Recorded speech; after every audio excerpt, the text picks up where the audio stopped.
4% disapprove. There's not been a concerted effort in the run-up to this war to convince Americans why it's necessary, what the goal is, what the plan is. I think these are all questions that Secretary Hegseth is on the hook to answer today, and he's going to get a lot of these questions. What is the U.S. strategy? How long is this war going to go? How much is it going to cost? Are they going to have to send a supplemental funding request to Congress? Are gas prices going to continue to rise? And it looks like we have Hegseth on the podium right now, about to take questions. Savannah? Let's listen to our fellow Americans, brave warriors, and steadfast allies. Good morning.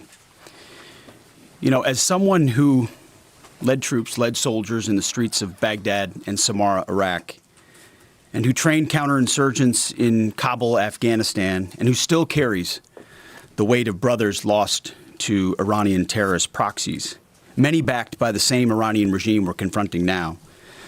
This fight, Operation Epic Fury, it hits home. Our generation understands this fight. For 47 years, these barbaric savages in the Iranian regime have murdered our brothers in arms, my guys, your guys, our guys, through their terrorist proxies and cowardly attacks. Now they race toward a nuclear bomb to hold the world hostage.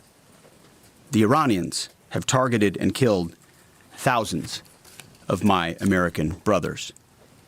That race to a nuclear bomb, President Trump will never allow it. Not now, not ever, not on our watch. The mullahs are desperate and scrambling. Like the terrorist cowards they are, they fire missiles from schools and hospitals, deliberately targeting innocents, because they know their military is being systematically degraded and annihilated. Iran's neighbors, and in some cases former allies in the Gulf, they've abandoned them. And their proxies, Hezbollah, the Houthis, and Hamas, either broken, ineffective, or on the sidelines. Iran stands alone, and they are badly losing. On day 10 of Operation Epic Fury, we are winning with an overwhelming and unrelenting focus on our objectives, which are the same as the day I gave my first briefing here on Operation Epic Fury. They're straightforward, and we are executing them with ruthless precision. One, destroy their missile stockpiles, their missile launchers, and their defense industrial base, missiles and their ability to make them. Two, destroy their Navy. And three, permanently deny Iran nuclear weapons forever. It's a laser-focused, maximum authority mission delivered with overwhelming and unrelenting precision. No hesitation, no half measures. As President Trump declared yesterday, we're crushing the enemy in an overwhelming display of technical skill and military force. We will not relent until the enemy is totally and decisively defeated. But we do so on our timeline and at our choosing. For example, today will be yet again our most intense day of strikes inside Iran. The most fighters, the most bombers, the most strikes, intelligence more refined and better than ever. So that's on one hand. On the other hand, the last 24 hours have seen Iran fire the lowest number of missiles they've been capable of firing yet. Just the bifurcation, just the trend lines that we talked about on our first briefing.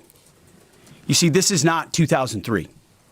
This is not endless nation building under those types of quagmires we saw under Bush or Obama. It's not even close.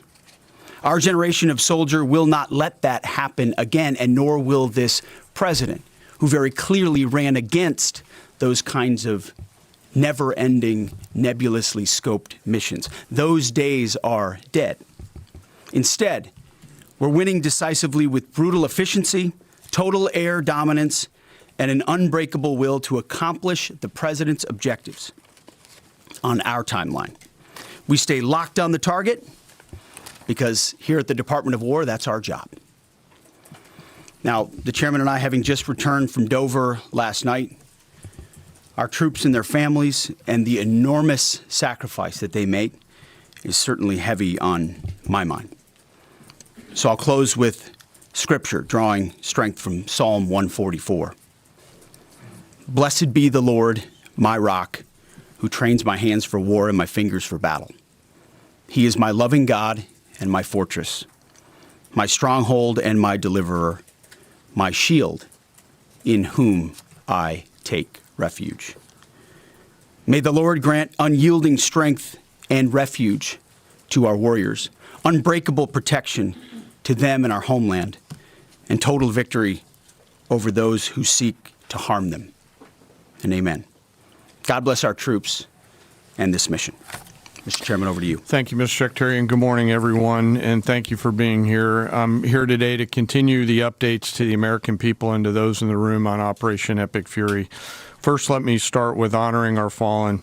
As the Secretary said, on Saturday and again last night at Dover Air Force Base in Delaware, our nation's leaders honored our returning fallen as they arrived home for their final time. Last week, I shared a few of the names, and today I want to share the rest. Major Jeffrey O'Brien and Chief Warrant Officer 3 Robert Marzan were the final two fallen to return home and members of the U.S. Army Reserve's 103rd Sustainment Command out of Des Moines, Iowa. Last night, as the news has been reporting, we honored the return of Staff Sergeant Benjamin Pennington of the U.S. Army's 1st Space Brigade from Fort Carson, Colorado. When I met Ben's family last night, his mom, his dad, and his sister, they showed me a picture, a drawing that Ben had made when he was in kindergarten. It was clear all the way back then that Ben wanted to do one thing in his life, and he wanted to serve his country and be a soldier. And to the Penningtons, just know how Ben was absolutely a great one. And finally, Major Sorfleet Davies, who returned home this weekend after sadly passing away from a medical condition while on duty in Kuwait. We welcome him home as well and mourn with his family. To the families and the families of all of our fallen, we share in your profound grief. The Joint Force remains eternally grateful for your sacrifice and the gift of a great example that your service members have given all of us. I want you to know that their names will never be forgotten, and you and your family are part of our Joint Force family forever. Let me talk a little bit about the progress thus far, acknowledging that Admiral Cooper will likely continue to give updates from CENTCOM. As the Secretary said, we're in the 10th, moving into the 11th day of Operation Epic Fury. The Joint Force remains focused on 3 military objectives.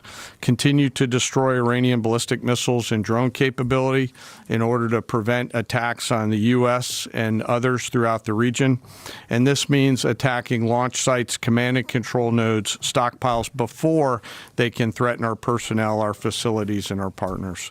Second, we continue to strike the Iranian Navy and their capabilities in order to do things like sustain movement through the Straits of Hormuz. And third, we continue to start working on and going deeper into Iran's military and industrial base in order to prevent the regime from being able to attack Americans, our interests, and our partners for years to come and project power outside their borders. This means servicing production facilities, research and development sites, and infrastructure. Let me turn to the map. We're going to try digital today to prevent laser injury. Since our last update, CENTCOM continues to make progress across the southern flank. To date, they've struck more than 5,000 targets. U.S. Strategic Command bombers recently dropped dozens of 2,000-pound GPS-penetrating weapons on deeply buried missile launchers across the southern flank. We also have struck several one-way drone factories to get at the heart of their autonomous capability. And of course, alongside our regional partners along the southern flank, continue to execute intercepts against one-way attack drones using fighters and attack helicopters. Our strikes mean we've made significant progress in reducing the number of missile and drone attacks out of Iran. Ballistic missile attacks continue to trend downward, 90% from where they've started, and one-way attack drones have decreased 83% since the beginning of the operation.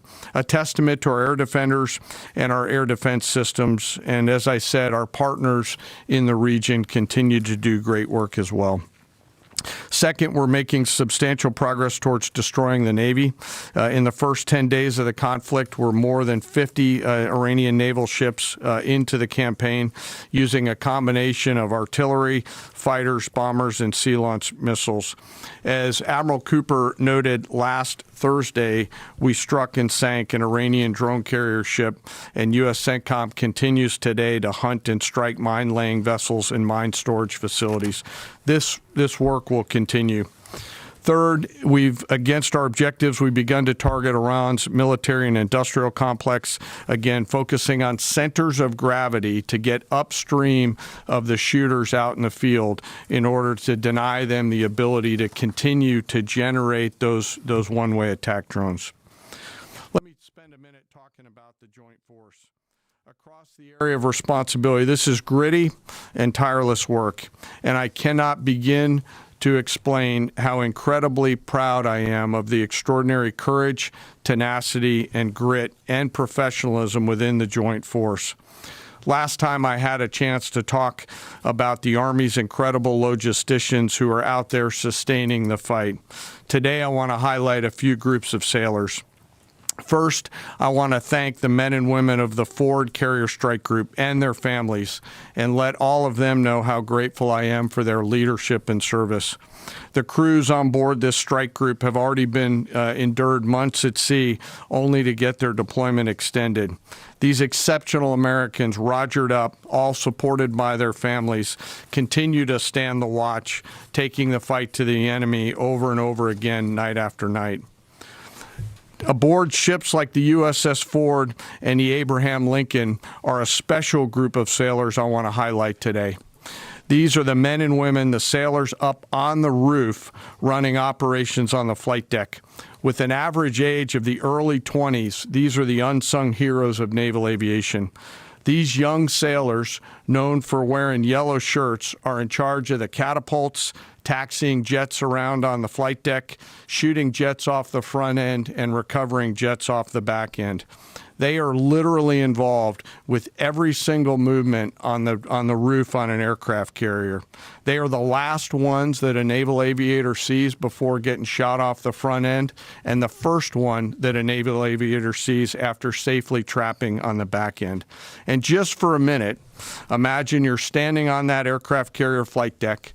There's 30 knots of wind in your face. The deck is slippery, covered in grease. It's noisy. There are propellers spinning. There's jet blast everywhere. The helicopters are running.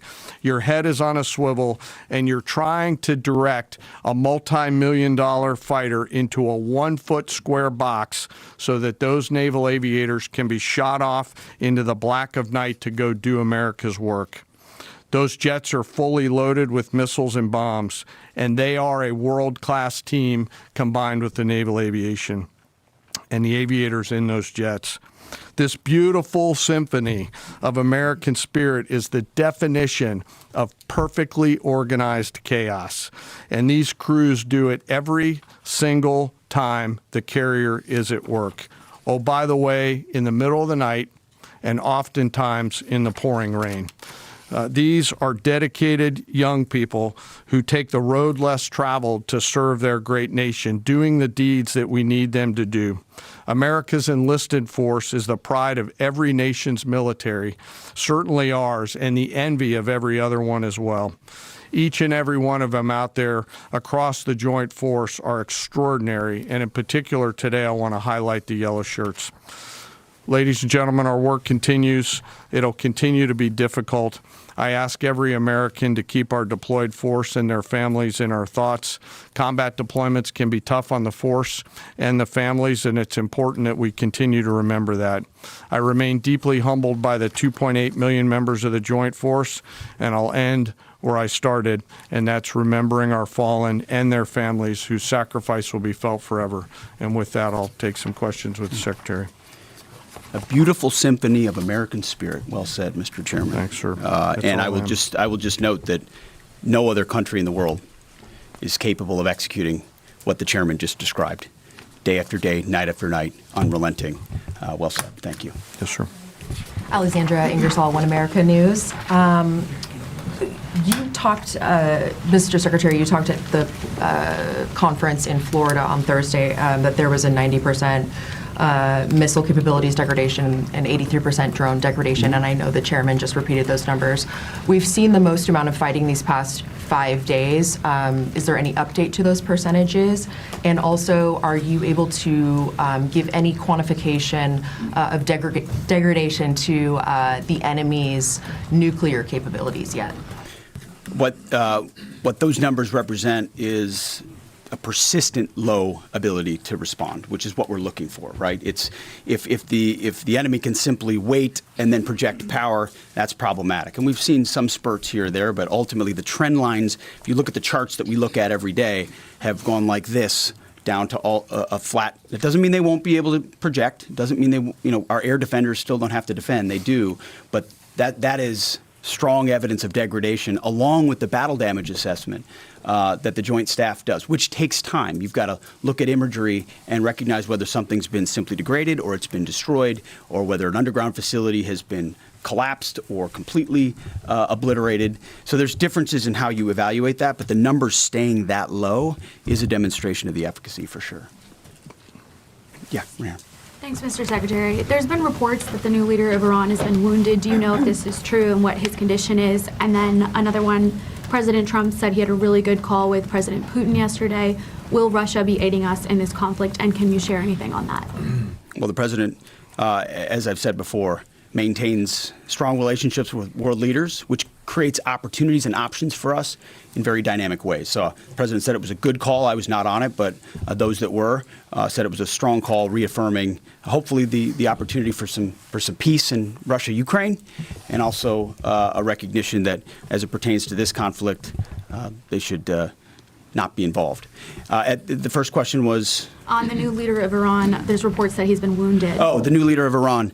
He would be wise to heed the words of our president, which is to not pursue nuclear weapons and come out and state as such. As far as his status, that's not something I can comment on right now. Yeah, right here. Great. Mr. Secretary, Eric Schmidt with the New York Times. A question for you first. Last week you talked about this being the beginnings of an air campaign that could last 3 to 8 weeks. Can you give us your assessment on where we are now? And Mr. Chairman, in any conflict, the enemy or the adversary adapts to the tactics it faces. Can you talk about the most challenging adaptation the Iranian military has made to the U.S. military? What challenges are you facing most right now? Thank you. I appreciate the question. Where we are is in a very strong place, giving the President of the United States maximum options. And from the beginning, from this podium, we haven't stated how long it will take. Our will is endless. Ultimately, the President gets to determine the end state of those objectives, right? But what he's said continually, and I want the American people to understand, is this is not endless. It's not protracted. We're not allowing mission creep. The President has set a very specific mission to accomplish. And our job is to unrelentingly deliver that. Now, he gets to control the throttle. He's the one deciding, he's the one elected on behalf of the American people when we're achieving those particular objectives. And so it's not for me to posit whether it's the beginning, the middle, or the end. That's his, and he'll continue to communicate that. What we serve him as is we give him updates on a daily basis of exactly where we are so he can make that determination on the throttle. Mr. Chairman. Thank you for the question on adaptation. As you're right, no plan survives first contact with the enemy or Murphy. They're adapting, as are we. Of course, we have very entrepreneurial warfighters out there. I'd rather not, for operational security reasons, tell them what's working. So I'm not not answer that question based on that. But we are watching what they're doing, and we are adapting faster than they are. Are they more formidable than you anticipated, General? I think they're fighting, and I respect that, but I don't think they're more formidable than what we thought. Secretary Hegseth, thank you. Jordan Conrad's from the Gateway Pundit. Axios reported, citing U.S. and Israeli sources, that the U.S. was not happy with strikes on 30 fuel depots in Iran. While this is anonymous sourcing, it seems kind of congruent with what President Trump said yesterday, that there's certain spots they don't want to hit relating to energy infrastructure that would take a long time to rebuild. Whether this reporting is true or not, what's your message to Americans, those who supported the president and those who aren't really in favor of this war and who worry that Israel might be taking advantage of the U.S.'s backing? And then for Mr. Chairman, for you, I wanted to ask, when you say that we're moving inland, what capabilities does Iran have to shoot down jets over their land? And would that trigger some kind of rescue operation that could risk a bigger ground operation? Well, I would just state by saying Israel's been a really strong partner in this effort. Where they have different objectives, they've pursued them. Ultimately, we've stayed focused on ours. But what Iran has felt is the power of the world's two most powerful air forces. In that particular case, those weren't our strikes or that objective, or that wasn't necessarily our objective. But the president has made it clear to those concerns that we're not getting pulled in any direction. We're leading. The president is leading. He's determining where we want to go, what the outcome will be, what the end state is, with a very keen eye. And I understand those concerns because I've heard from a lot of people who I went through 20 years of those wars myself, worried about getting dragged in, worried about mission creep, worried about nation building or democracy expansion. That's never the perspective the president has pursued on this. Just because previous presidents and previous secretaries have decided to just pour more resources and more people in toward some unguided end state doesn't mean that's the way the world needs to look today. In fact, the American people voted for a different approach. But what the president also stated from the beginning was Iran can't have a nuclear weapon. And it's one thing to say it. It's easy to say. Anybody can say that. I mean, Barack Obama said that. But to do something about it takes courage and resolve. But in that courage and in that resolve, you can also be very scoped in what you're trying to execute to ensure that the sacrifice of Americans, American treasure, American lives, all of those properly meet the objective that you're trying to accomplish. And certainly, as someone I talked out front about what the Iranians have done to our generation, yes, we're clear-eyed about it.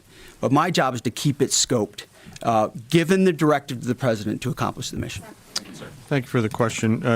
Most of their higher-end surface-to-air missile systems are not factors at this point in time. We're able to move around fighters that are moving deeper with relative impunity. Always some risk out there. I don't want to say that there isn't, and we'll always maintain and retain capability of doing search and rescue type of things. But I don't want to get into the details. But thank you for the question. Shelley. Thanks, Mr. Secretary. President Trump told our team on the ground early this morning that the thing that has surprised him the most during the course of this operation so far has been the Iranian regime attacking countries that are not attacking them. I'm curious if that surprised you as well. And General, curious if you were open to the possibility of escorting vessels through the Strait of Hormuz, and if you could describe some of the challenges of doing so.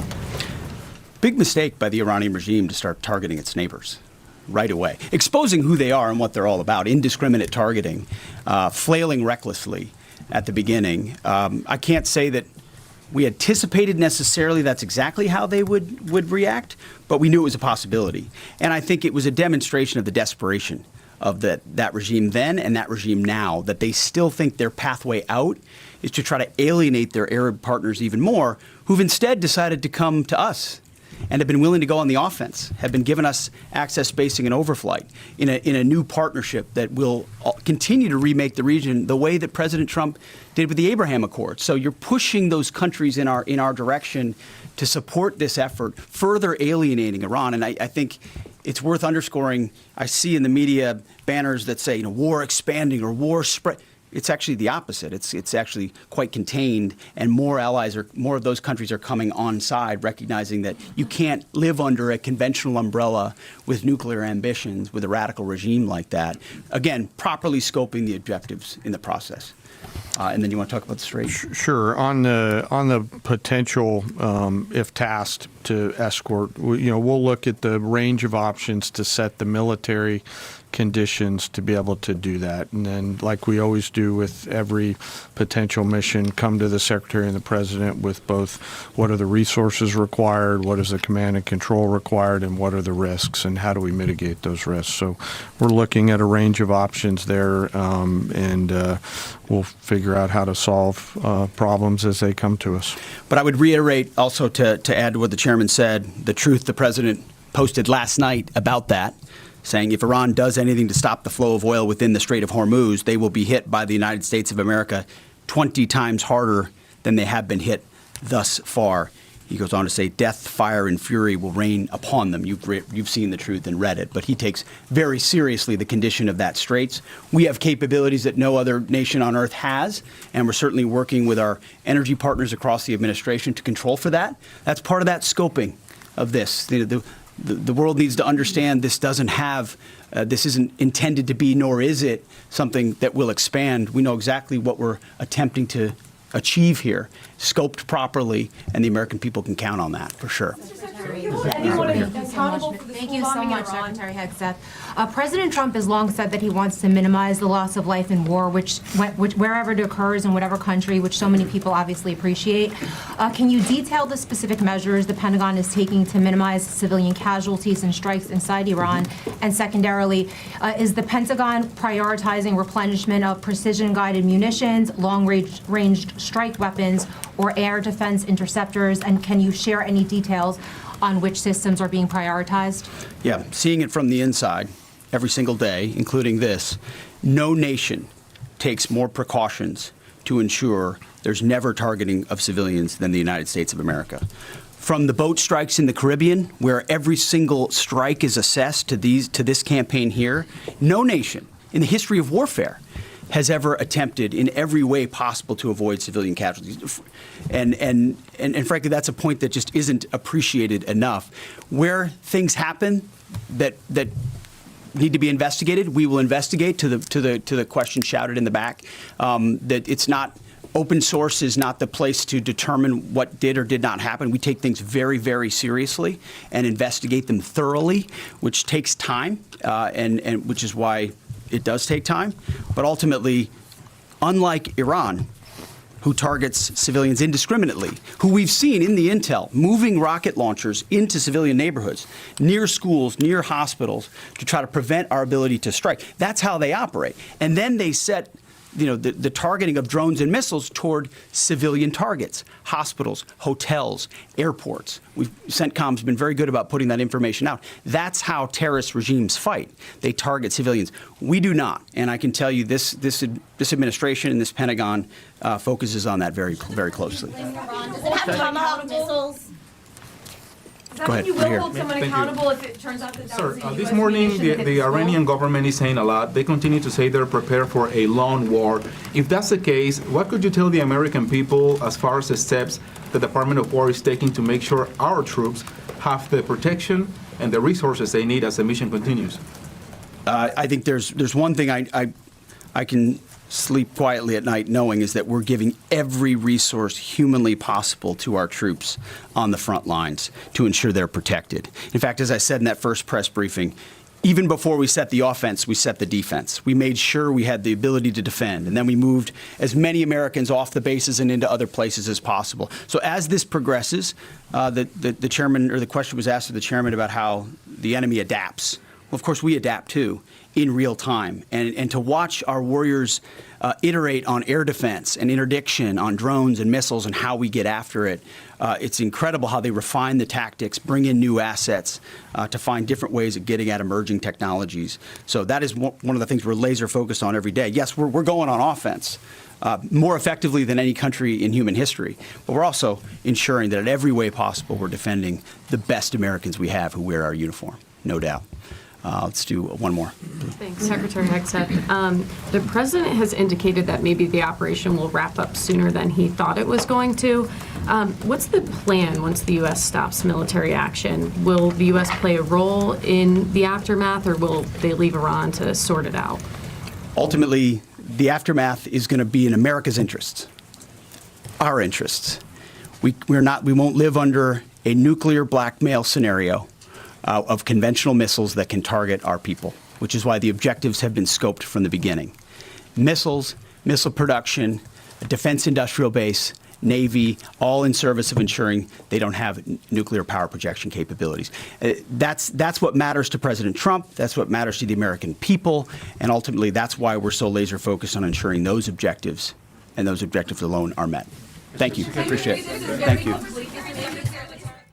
An update from the Pentagon there as Defense Secretary Pete Hegseth declares today will be the most intense day of strikes as the war with Iran enters its 11th day. Let's get analysis here. Bring in our senior national political reporter, Sahil Kapoor. Sahil, we'll talk about with our military analyst in just a moment, but let's talk about the politics right now, because there are a lot of questions about the timeline with gas prices rising so rapidly here in America. Heading into the morning, there were a lot of mixed reports about the timeline, with the Trump administration both declaring the end is near, but also this is just beginning. The Defense Secretary was asked about that timeline today. Did we get any clarity? We did not get a lot of clarity, Joe. Now, you mentioned the politics. That's an important level set to look at this through, the entire lens of this situation, because Secretary Hegseth and President Trump do have a lot of questions to answer Americans that they're not currently sold on in terms of what the U.S. objective is, what the strategy is, how long this will take. Now, the length of time, Secretary Hegseth spoke about this. He said the U.S. is in a very strong place and that he's giving the president maximum options here. He said he hasn't stated, and the U.S. has not stated, how long this will take. That's important. He said America's will is endless, and that he repeated this multiple times. Ultimately, it's up to President Trump to decide, passing the buck there to the commander-in-chief, essentially saying it's not his job as Secretary of Defense to decide how long this will go. But he did insist it won't be endless, it won't be protracted, it won't be mission creep, and suggested it won't be like 2003, which is an allusion to the Iraq War, which lasted well over a decade. But beyond that, there are no specifics. Will this last days? Will this last weeks? At what point is he going to advise President Trump to pull back? At what point will the U.S. have achieved its objectives? What Secretary Hegseth also did say is that the U.S. won't live under a nuclear blackmail scenario. And they essentially not only want to destroy the stockpiles of weapons that Iran has, but they want to destroy its ability to build a nuclear weapon. How do they get Iran to unlearn that ability? Again, there are a lot of questions here that kind of get to this bigger picture point of how long this war will take, and does the U.S. have an end game here?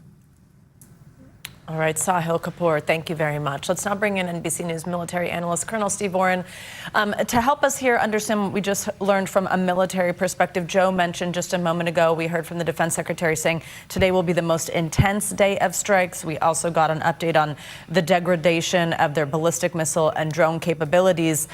Also interesting to hear the commentary there on the potential we've heard about of the U.S. escorting oil tankers through the Strait of Hormuz, essentially that a lot would need to be done in order to get that into a place that would be safe. What do you make of this operational update, Colonel? Sure. I think the chairman of the Joint Chiefs gave us some useful and actionable information during his update. Things that really stood out to me. You know, he talked a little bit about the Navy. He mentioned that so far we've destroyed 50 Iranian naval vessels. He also mentioned, which I thought was very notable, there's a focus now on mine-laying vessels and on mine storage facilities. And of course, mines are a significant potential threat to the Strait of Hormuz. We haven't seen any evidence or any reporting that the Iranians have mined that strait. But if the Iranians were to mine that strait, it would be highly problematic. So notable that the military is focusing on the naval capabilities and on the mine storage. Also of note, the chairman mentioned that he is focusing some of his efforts on Iranian industry. Right, the chairman reminded us what the military objectives are, the missiles, drones, launch, command and control, and also stockpiles and capability, the Navy, and then finally the industrial base, production and research and development. So what the chairman signaled to us, the chairman of the Joint Chiefs signaled to us, is that he is now beginning to work on that portion of the target list, the industrial base, the production capabilities, and the research and development capabilities. All right, Colonel Steve Warren, thank you very much. We've got more to come on this hour of Morning News Now. Stay with us. We'll be right back.